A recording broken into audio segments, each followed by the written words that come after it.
Teaching kids with autism to make choices can be very challenging, considering you can't always be exactly sure that they're picking the choice that they actually want. Usually, kids with autism who have trouble making choices pick the first choice or the last choice and not really choose what the preferred option is.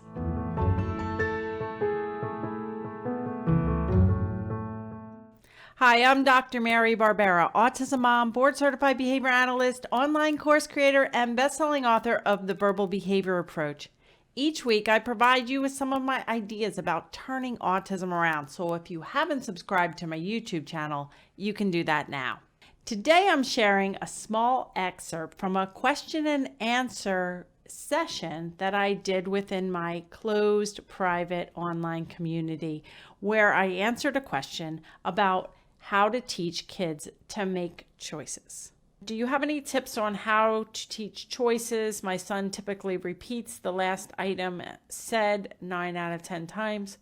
Thank you for all your tireless work, and you're amazing and help so many people. Well, thank you so much, Paula. So making choices is really a tough thing. A lot of kids pick the first choice if you give them two.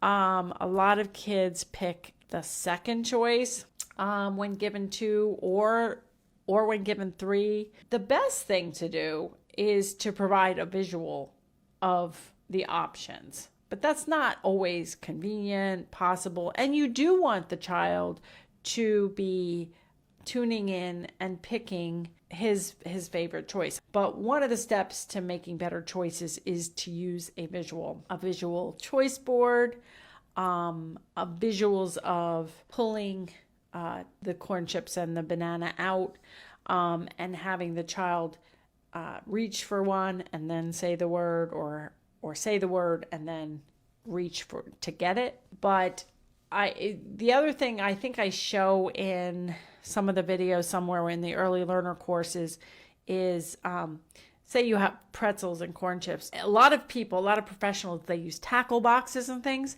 I don't like that, because even the intent of reaching in the tackle box, you don't even know what they're going for. But so if you have pretzels and corn chips in baggies on opposite side of the table, and then maybe you have the water in the back, you can see intent. You can see they're looking, they're reaching, and then you can kind of stop them and have them say or sign.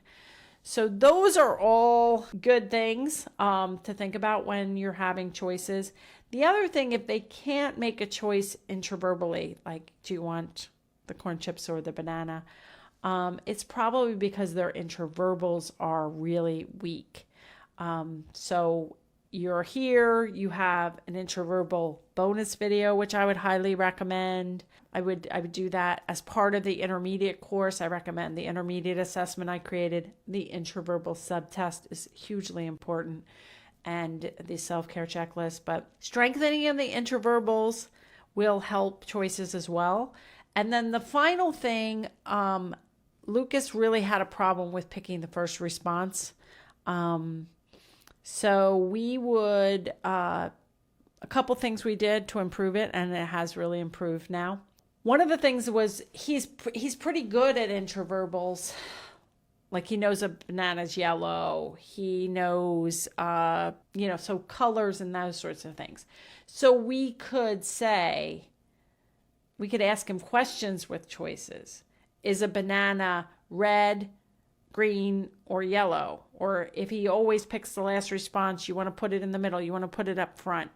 What I found with Lucas is a lot of people were giving him choices and putting the one they thought he wanted in the first position, so he wasn't really paying attention. So having them answer questions with choices intraverbally, if they're good at, say, colors, that was a technique that helped.